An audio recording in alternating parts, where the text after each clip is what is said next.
Bien, pues me parece que hablar del contagio es totalmente oportuno porque si algo tiene este llamado virus, coronavirus, eh, supuestamente es la capacidad que tiene de contagio. Y ha logrado sin duda este virus, eh, sobre todo, sobre cualquier otra cosa, introducir un miedo al contagio. Es el virus del miedo al contagio y junto con eso un miedo al otro, ¿no? En todo sentido, ¿no? Es tornar al otro como un vehículo este, que trae finalmente la, la muerte, ¿no?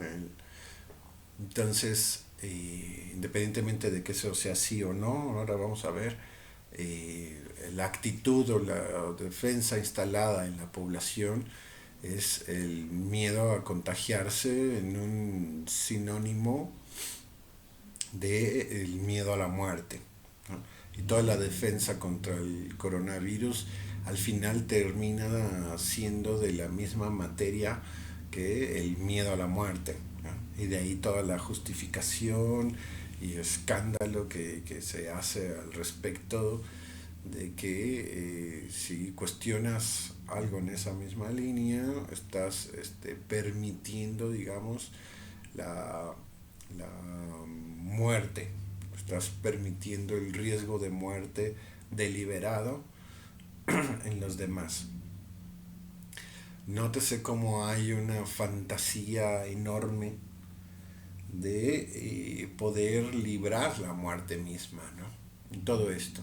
O sea, en cada segundo, en cada defensa, en cada individuo que está pegado, digamos, a esta normativa, está triunfante ante la muerte. Cada día de no contagio es un día más que se le gana a la vida. Y yo debo decirlo así, que lo noto en, pues, en la gente alrededor, desde distintos ángulos, pero un auténtico temor a la muerte, ¿no? Amigos queridos que veo que están temerosos por sus vidas, dado que pueden tener algún tipo de debilidad en el sistema inmunológico. Eh, pero sí, hablando tal cual de los contagiados, ¿no? Habría que ver, vamos, el reverso de esto, los datos duros de esto, de lo que no se permite hablar, porque o no se le da tanta importancia, porque curiosamente apunta a relajar ese miedo a la muerte, al menos no por el coronavirus, ¿no? Pero el plus que tiene el concentrarse en la defensa del coronavirus es que inconscientemente se cuela un triunfo sobre la muerte. O sea, por eso es tan efectivo también. Porque en la medida en que yo no me contagie, estoy triunfando sobre la muerte. Eso es como funciona en términos masivos, ¿no? Pero en términos mucho más objetivos, tomando en cuenta los mismos datos que nos da el sistema de salud en México y en el mundo, en la Organización Mundial de la Salud, vemos que hay un manejo de cifras. Y también un tanto, como siempre es en el manejo de las cifras, un tanto intencionado. Eh, donde, si te fijas, es eh, el número de contagios, es ese conteo del número de contagios y el número de muertos, ¿no? Por localidad. Pero esos contagios de qué están hablando, de contagios tal cual registrados, ¿no? Ellos mismos dicen, por ejemplo en México se dice que por cada contagiado registrado, verificado, para creerles en sus verificaciones oficiales, debemos de suponer 8 personas más, ¿no? Sin embargo, cuando te hacen el índice de letalidad del virus, o sea, de estos contagiados y registrados oficialmente, se murieron tantos, ¿no? Eh, Hacen que el índice de mortalidad, de letalidad, sea en función de los contagios registrados. No lo hacen en función de los 8, o sea, no lo hacen en función de esos 8 extras que ellos mismos suponen que deben de estar ahí inevitablemente, aunque no hayan sido registrados. Ahora, ¿por qué no son registrados y en ese sentido contabilizados y en ese sentido en función del número de contagios total deducir el número de letalidad, el porcentaje de letalidad? ¿Sí? Si de 100 contagiados hubo un muerto, si de 100 contagiados hubo 5 muertos, y no te dicen, por cada 100 hay que multiplicarlo por 8, ¿no?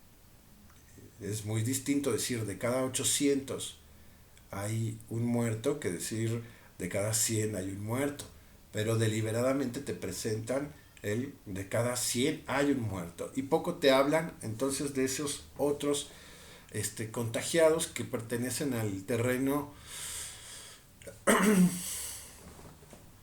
de los que ingresaron, con los que se les agravó el síntoma, digamos, se les complicó, sobre todo dicen que a la población vulnerable, a los que ya de por sí están más debilitados en su sistema inmunológico, lo cual nos haría pensar pues que el virus sobre todo afecta a esos, a los que están más debilitados en el sistema inmunológico. Pero bueno, a esos los que llegan graves al hospital o ahí se agravan y algunos, no todos, se mueren, ¿no?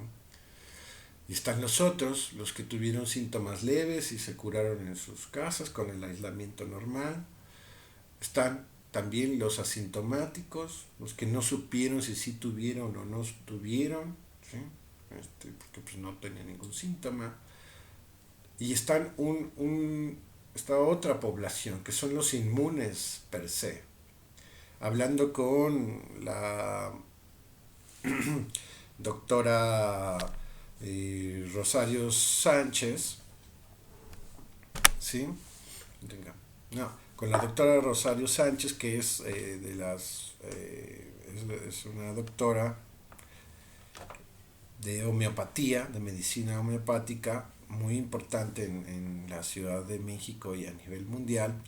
Ella nos recordaba un caso clásico, típico,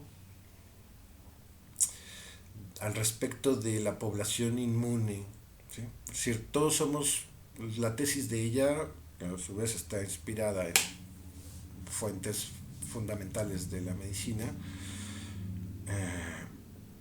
como Pasteur, etcétera, decía, todos somos vulnerables a ciertas cosas y a otras no. Entonces, por lo tanto, todos somos vulnerables, pero no de la misma manera y a las mismas cosas.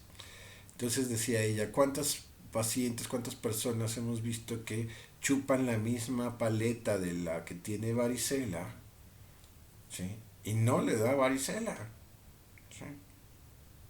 O sea, eh, y hay otros que chupan la misma paleta y les da la varicela, ¿no? Y así, ¿no? ¿Cuántos médicos enfermos que están en contacto con virus y no? Eso resulta que no todos, pero algunos no. Esos son los que de por sí son inmunes. Hay un concepto que utilizan en la epidemiología que se llama la comunidad inmune o el rebaño inmune. Poco se habla de eso, pero me parece que es fundamental aquí. Incluso lo ponen como el factor necesario para detener toda pandemia, ¿sí?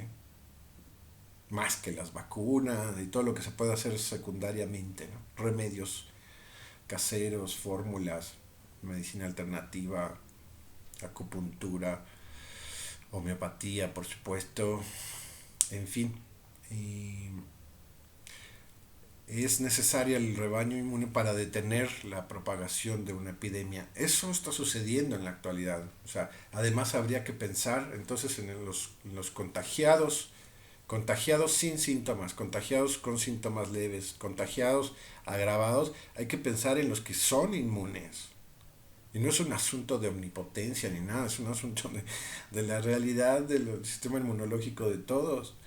¿Sí? Porque a veces hablas de la comunidad inmune y empiezan a atacarte de decir, pero ¿por qué la omnipotencia? ¿No? Este, no, nada, la omnipotencia es la realidad. Entonces, ¿cuánta población de por sí es inmune? Así al estilo de la paleta que chupan la misma paleta. ¿Cuánta población es asintomática? Contagiado asintomático. ¿Cuánta población es contagiado síntomas leves? Ahora agréguenle, ¿y cuántos graves recuperados? Todos esos, supuestamente, ya adquirieron, sin necesidad de una vacuna ni nada, ya adquirieron defensas en su sistema inmunológico para enfrentar nuevamente a este virus. Pero el foco de atención no está puesto ahí. O sea, tendríamos que ir, en la medida en que van pasando las semanas y los meses, en donde ya la gente está en aislamiento y todas estas medidas que se han sugerido, sobre todo para no colapsar los sistemas de salud que están abandonados y en un terreno muy pobre en términos mundiales durante muchos años, producto también de la privatización, etcétera, todo lo que podemos hablar al respecto. Pero más allá de que no se colapsen los sistemas de salud, hay que ir tomando en cuenta que en la medida en que se va avanzando, pues hay una cantidad de ya contagiados, asintomáticos, con síntomas leves, con síntomas graves pero recuperados, más los inmunes, pues que va creciendo. O sea, en la medida en que va pasando el tiempo deberíamos estar mucho más confiados. Pero la idea es que pienses lo contrario. O sea, o que al menos no pienses en eso. Y siguen imponiendo una medida extraordinaria, que es la del aislamiento, como la única defensa que se puede hacer frente a esta amenaza del coronavirus, ¿no? Y entonces te dicen, no, pues ahora va a ser un mes más, ¿no? Y ya lo están probando, porque estas fechas lo siguen cambiando. Habían dicho en México, por lo menos, el 19 de mayo. Después lo subieron de abril. Después al 30 de abril. Y ahora al 30 de mayo. O sea, entonces, ¿están jugando de qué se trata? ¿Sí? De probar nuestra capacidad de tolerancia a las indicaciones del sistema de autoridad local y regional, o de qué se trata.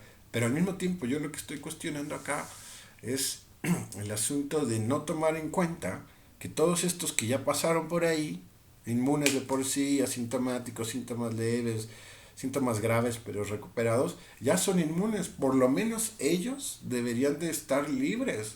¿Qué sentido tiene mantenerlos aislados? Si no es otro más que el de eh, verificar la capacidad de obediencia que tiene la población. Todo esto lo quiero decir totalmente en términos ciudadanos. Aquí no tiene nada que ver el psicoanálisis. Ahora, en lo que sí tiene que ver el psicoanálisis sería nada más unas notas más. Es que en el psicoanálisis, a propósito del contagio, nosotros sabemos que el sujeto hablante, o sea, todos nosotros, estamos contagiados del otro. ¿Sí? Estamos contagiados de la lengua del otro, estamos contagiados de la lengua materna, y gran parte de lo que significa un proceso psicoanalítico es ir valorando las consecuencias de ese contagio, ir rectificando e ir haciendo relucir la singularidad de cada quien, las defensas de cada quien y el discurso de cada quien, la libertad máxima que puede tener cada uno de los analizantes, ¿no? En donde pues ya nada ni nadie puede detener esa singularidad, ¿no? Donde ellos mismos pueden contagiar a otros, ¿no? Y es así como aparece el psicoanálisis, un discurso que es producto del vacunarse, por así decir, curarse tal cual del poder, de la influencia del discurso del otro, sobre todo el discurso del amo, que es el reverso del discurso del psicoanálisis, ¿sí? Para emerger, hacer surgir el discurso propio, en la libertad máxima. Es una, por supuesto que la libertad de expresión en el psicoanálisis es un principio, pero también es un fin. Se termina un análisis con un acceso a la libertad máxima de expresión. Entonces Freud y Lacan, estos psicoanalistas y ahora Miller también son sujetos que también contagian eso. O sea, el psicoanálisis también es bastante contagioso. El que termina contagiado del psicoanálisis, bueno, difícilmente se va a querer curar de eso, se va a poder curar de eso. Hablamos, incluso decimos que en un final del análisis, el analizante incluso se libera, por así decir, del contagio del discurso del psicoanálisis mismo. Se libera en el sentido del automatismo, pero finalmente crea una relación desde su plena libertad. Ahora sí que no está ya más en el psicoanálisis en la línea de la necesidad y del goce en su primera instancia, sino en la línea del deseo. A eso llamamos también el deseo del analista como algo que deberíamos de verificar, sobre todo en un final de análisis, ¿no? Y es, por así decir, un elemento y un recurso que tenemos para poder hacer un proceso analítico con otros, ¿sí? Con el que viene, digamos, sumamente contagiado del discurso del otro, de la lengua materna, y que lo está mortificando. Entonces, en una comparación con lo que estamos viviendo, vemos que más allá de la cuestión médica, a nivel psicológico, ¿sí? Ha operado un virus, el coronavirus, en términos sugestivos, graves, haciéndole creer al sujeto que está más próximo de la muerte de lo que él cree. Esa es la sugestión, o lo que yo también he llamado en otro momento como la hipnosis. ¿Sí? La hipnosis mundial que se vive actualmente, en donde se hace creer que ese amo, que es el que introdujo esa idea, en este caso muy claramente es el vocero de la OMS y la OMS misma, y después ellos mismos te van a decir cuándo puedes despertar o cuándo tienes tú la vacuna o la cura. Te van a dar ahora la orden de que te vacunes o la orden de que ya puedes salir o la orden de cuándo pues, y si desobedeces la orden te dicen que la cosa se agrava, ¿no? Que el rebote, dijo el vocero de la OMS, si tú te quitas del aislamiento fuera del mandato mundial, dice, el rebote puede ser mortal, dice el tipo. ¿Sí? O sea, a mí me parece que es una irresponsabilidad de lo que es el poder de su palabra, no por él, no por el tipo, pasa como en el psicoanálisis, no es la persona ahí que ocupa el lugar del analista, es el lugar del analista, es el lugar del objeto A, es el lugar del sujeto supuesto saber. ¿Sí? Entonces no es este señor, sino es el lugar que ocupa como representante de la institución que supuestamente vela por la salud mundial. Ya nosotros en otros momentos hemos tenido muchos cuestionamientos a la OMS, pero ahorita es muy clara, es muy claro que de ahí viene esa orden. El rebote puede ser mortal, o sea, te amenazan con que si dejas de obedecer la instrucción también te vas a encontrar ahí la muerte, como si el acceso a la muerte fuera tan, tan fácil, ¿no? No es tan fácil suicidarse, no es tan fácil matar a otro. Hay que decir también que en términos médicos y fisiológicos no es tan fácil morirse de coronavirus. Aunque quisieran salir, y que no falta algún ahí apasionado, aficionado, salir y morirse de coronavirus, aunque él quisiera y hiciera todo lo posible para contraerlo, y además después de contraerlo, imagínate que nada más le dan síntomas leves o le dan asintomáticas, ¿no? Eh, no es tan fácil morirse del coronavirus. Lo demuestran las estadísticas, nosotros lo hemos sacado en términos de la población mundial actual, muy contrario a lo que nos hacen creer que estamos como si fuera la peste negra o como si fuera la guerra mundial y nos hacen imaginarnos que estamos en algo así y por eso hacen los aislamientos y en muchos países la militarización y los helicópteros y así. Bueno, no es tan fácil, hemos dicho nosotros que en comparación a la población mundial, el número de muertos por supuestamente por coronavirus es del punto cero cero cero uno cuando lo hicimos, tal vez ahorita avanzó al punto cero cero quince o avanzará al punto cero cero cero no sé qué. No es tan fácil morirse del coronavirus. Y hay otras estadísticas que habían sacado al inicio que parecía que era más fácil ganarse la lotería que morir del coronavirus. Pero es verdad, o sea, vamos a dejarlo. Es el 99 punto tantos por ciento de probabilidad de que no te mueras por el coronavirus. Y sin embargo, estás actuando al revés, como si sales va a existir el 99% de probabilidad de que te mueras por el coronavirus. Y no es así, no es así y creo que eso es por lo pronto lo que quisiera dejar como para reflexionar sobre la experiencia que se tiene a través del miedo a los contagios y junto con eso al miedo a la muerte.